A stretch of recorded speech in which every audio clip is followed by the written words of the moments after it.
And welcome. This is Mary Ellen McGonagle with your Friday afternoon MEM Edge show, the show where we bring you where the action is in the broader markets. As many of you may know, I have been absent for a couple of weeks. I reside in Los Angeles, and it's been very touch and go with the fires. I was without electricity for several days, had to evacuate for a couple of days, but I am back in the saddle. So today, as usual, we're going to take a look at these broader markets as we head into the end of the first month of this year.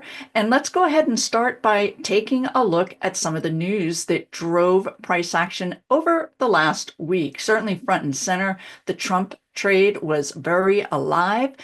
President Trump did come in on day one and sign several executive orders that got the markets moving. One of them was an AI infrastructure plan that really helped quantum stocks leap quite nicely. And then also we did have earnings reports last week. Netflix came in and gapped up very nicely. We're going to get into all of that and a lot more. Of note is the fact that next week is the most important earnings season week because we have 5 of the M7 names reporting. We're going to take a look at those stocks going into earnings next week. And then also of note, on Wednesday, the Federal Reserve will be releasing their notes from their meeting regarding interest rate policy. And for investors, it is known that most people are on the lookout for no action by the Fed. So any kind of action and hint that there may be interest rate changes will move the markets. So those are the two key items going into next week. Now, let's go ahead and take a look at the broader markets and see where did we close for the week. And here we are with a daily price chart of the S&P 500. We were very close to closing at a new high here. You can see that we have regained our upside momentum. We have an RSI that is in positive territory, and likewise with this moving average convergence divergence. So we now have these two indicators, momentum indicators, that are confirming that uptrend that began last week. So from here, what I wanted to show you was another view, and this is something that subscribers to my MEM Edge report, getting that despite any strife out here in the Los Angeles area. And I did send out each week for a pretty lengthy period this S&P 500 marked up chart that I am sharing with you now, because we were using this May period as precedence as to be on the lookout for that would signal a new uptrend. So going back to this May period, it was that MACD black line up through the red, turning positive, and then also that RSI turning positive. Very critical was a key move above this 50-day simple moving average. And of note is that this particular decline was interest rate driven, similar to this period. We did have rates get up to a very high level with that 10-year yield.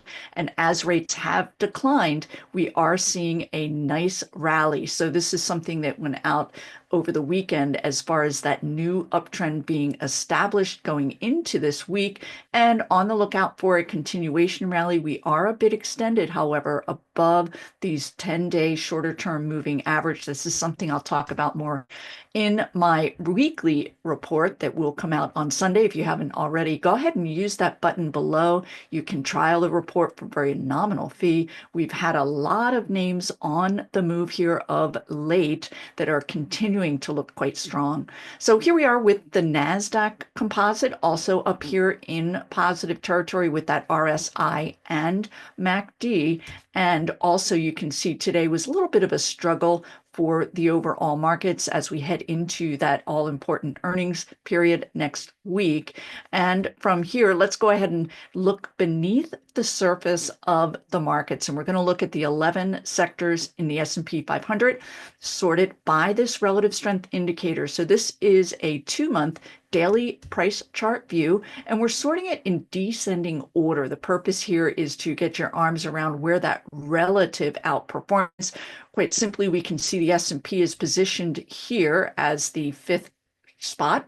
And then up here, these areas are relatively outperforming the S&P 500. So a couple of new areas here. I know when I left off before, we were seeing dominance in those growth areas and technology and consumer discretionary, but we have seen a switch. So up here is industrials XLI, pretty sharp advance here, and the move is pretty widespread as far as the areas that are impacted. Lots of positive bullishness around the new administration and changes in that area that are going to positively impact these industrials, and then also financials. Now, this is all about earnings season that began 2 weeks ago.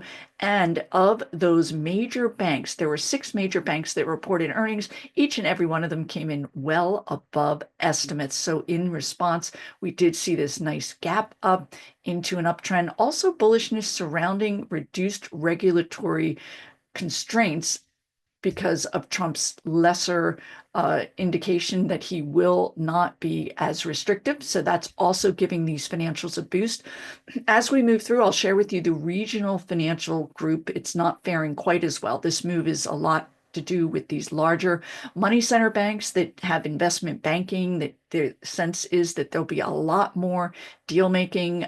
News today with an IPO that advanced quite nicely is also signaling that we may see more new issues, and all of that is good for those Goldman Sachs types of firms. So let's take a look at healthcare. This is an area that has been in a very defined downtrend.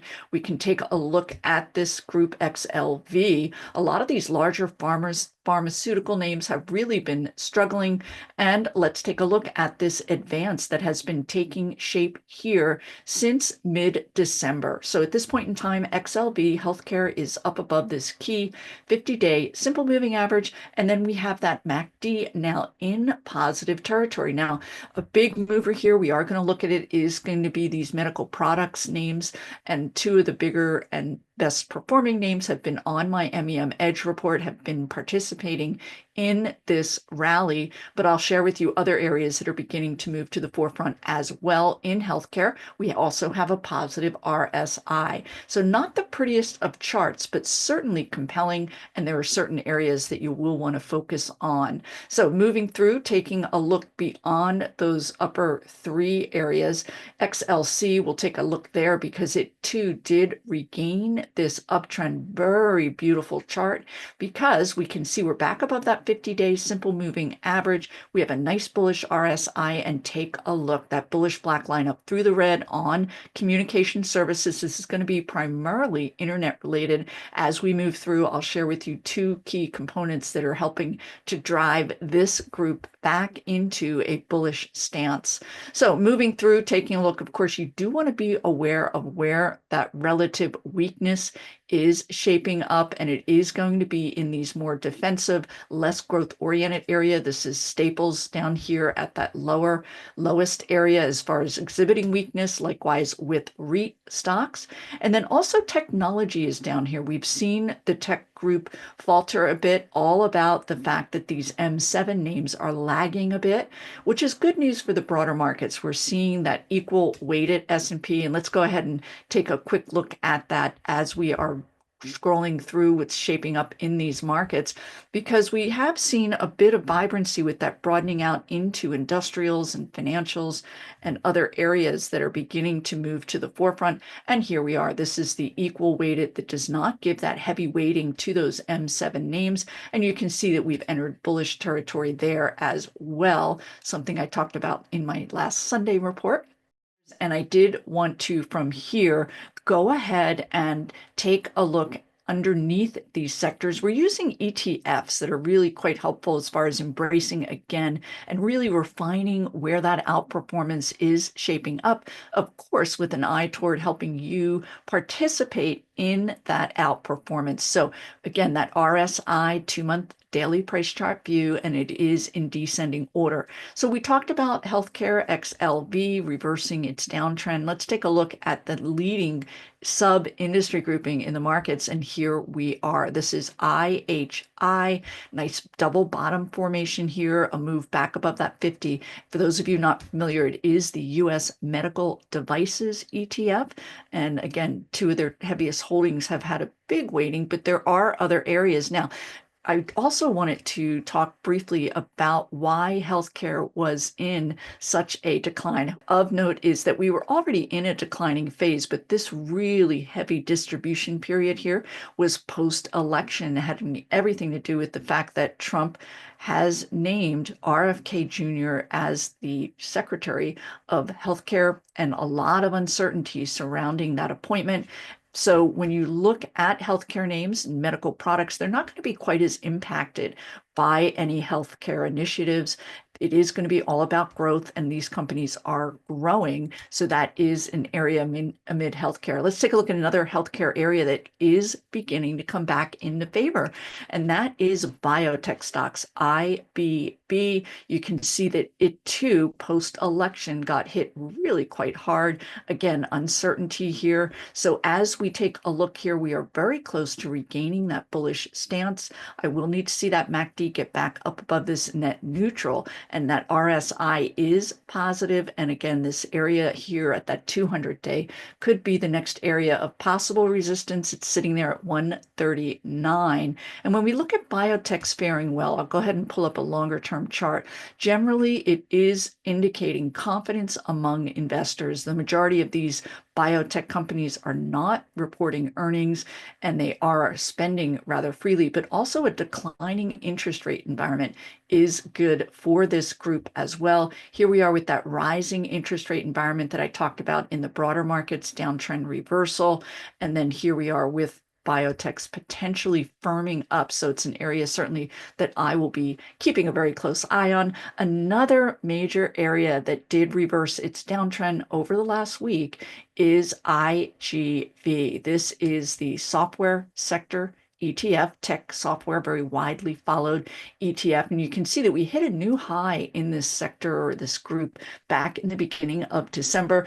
Again, rising rates, not good for this particular industry group because their growth prospects are diminished in a rising rate environment. But there are other factors as well that are helping this particular group reverse its downtrend with a close back above that 50-day simple moving average. I did add a new name on Wednesday when we reversed that up downtrend, add it to two other names we already have on our suggested holdings list. But let's take a look at this MACD, black line up through the red, turning positive. So very good news there with IGB. When that really gets going and you get those right names, you can really see your names advance.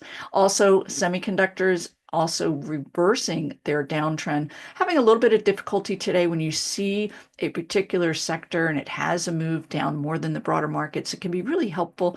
Take a look at those underlying stocks. So within the semiconductors, the top name in this ETF is NVIDIA. The stock had been on the move higher, but it did falter today, having everything to do with Meta's announcement as far as their spending outlook on AI going forward. So we can see that some of these heavyweight names are going to impact the overall group, but semiconductors do remain in an uptrend. There are several names that, again, are on that MEM suggested holdings list you'll want to be aware of. So as we move through, taking a look at some of these other sub-industry groupings, I talked about regional banks. They're not faring quite as well. This is KRE, the regional banking ETF, finding resistance at this 50-day simple moving average. Now we do have positive momentum, but if you look closely, you'll see that that momentum is flat. So I'm keeping an eye on that. We had a number of regional banks report last week, and they may be struggling in this interest rate environment, but it'll be interesting to see if they can pull a nice downtrend reversal up. We are seeing volatility lesson. We are down here quite low on that volatility, down here around 14, which is good news. That's that fear index. And then last up, let's take a look at the retail ETF XRT. This is another area that hit a new high before deteriorating.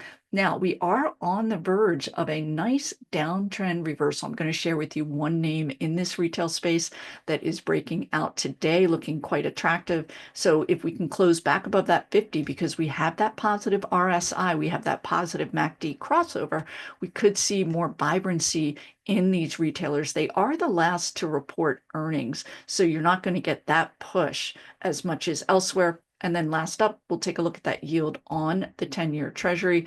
And I will go ahead and pull up the weekly on that. And you will see that we are mostly flat for the week. Ideally, we want to get those rates down. We'll see if that FOMC meeting next week can help that cause.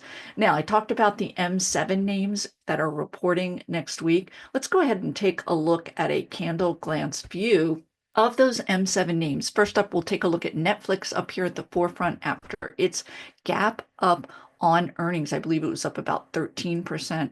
And we can see that it is now in a new uptrend after a base breakout. Super nice high volume on the advance, and then today's minor pullback on very light volume. So it's really experiencing a lot of bullish characteristics here. But of note from my work is the fact that this gap up on very bullish earnings and new subscribership news, but it did take place after the stock pulled back, and this is something you'll want to be aware of. So let's go ahead and take a look at some of these other names in the M7 space that are due to report their earnings next week on Wednesday. We have Microsoft among those names, and you can see that the stock has reversed. This is all about that infrastructure plan helping Microsoft, MSFT. And we certainly are below these highs. But if we take a look at the last time that Microsoft and each of these M7 names reported, we did see a very sharp sell-off because of their spending outlooks in AI. So it's all going to be how these earnings are interpreted. Are they interpreted bullishly or not as it relates to their spending relative to any income and capital appreciation they're seeing from their AI spending? So other names that are due to report next week, Tesla. Let's go ahead and take a quick look there because it has faltered a bit here. This is a classic Trump trade in the sense that Elon Musk, of course, is seemingly quite close to Trump. And we did see this move higher. This week, there was talk of removing EV subsidies. So we are seeing a pullback going into those earnings next week. So it's not sitting up there at a new high. And then also Meta Platforms is due to report on Wednesday as well. And this company is being viewed at this time as one of the AI leadership names. We had a nice triple bottom here. The stock is sitting at a new high, however, and you will want to be aware of it. This is that prior earnings with these M7 names. So of course, a lot of attention is going to be paid as to these earnings reports, and most importantly, how they are interpreted. Amazon, another AI winner, and you can see the stock did break out this week. And last up here is Apple. Now, Apple will have a depressed price relative to these other M7 names, but it is warranted. Apparently, their sales overseas are declining rather rapidly. They don't have a solid AI plan that isn't as enticing as these other M7 names. So while I talked about stocks pulling back before earnings, this would have a little more of a chance if they come in with numbers that are ahead of estimates. But again, this pullback is warranted. So it will be quite interesting next week. Now, moving on, I talked about retailers that are potentially reversing their downtrend. Let's take a look at a name that is looking rather interesting. This is Lululemon. So I'm going to take a minute here and mark this chart up. The stock was up 3% today because of a price target upgrade. And let's take a look at what that did for the stock. Here we are with the stock advancing, Lulu back up above its 10 and 21 day simple moving average, quite bullish.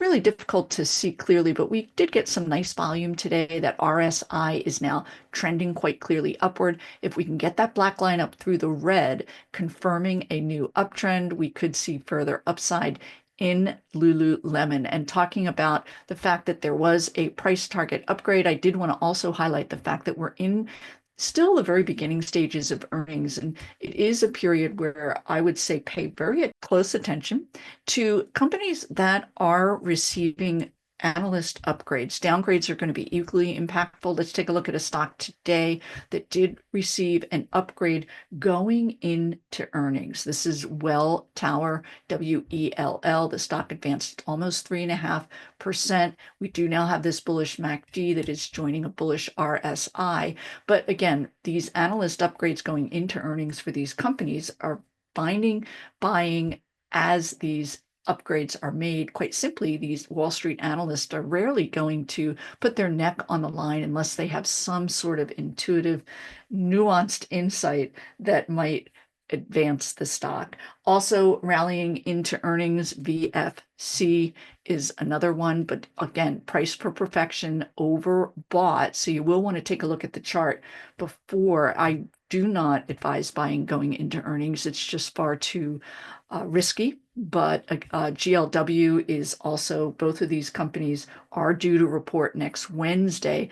But for my work, I would not be a buyer here. So two things going into earnings, and then also because the fact that they're sitting up here at new highs going into earnings. So last week we looked at Netflix. Another company that came out with strong earnings that advanced quite sharply is Teledyne Technologies. Take a look at this gap up into a base breakout. Very bullish price action subsequent to that nice high volume on the buying. So while we are seeing Trump-related stocks really advance, your biggest advancers continue to be companies that are coming in with earnings above estimates and then coming into nice base breakouts. So you will want to be aware of that, certainly as we advance further into earnings season.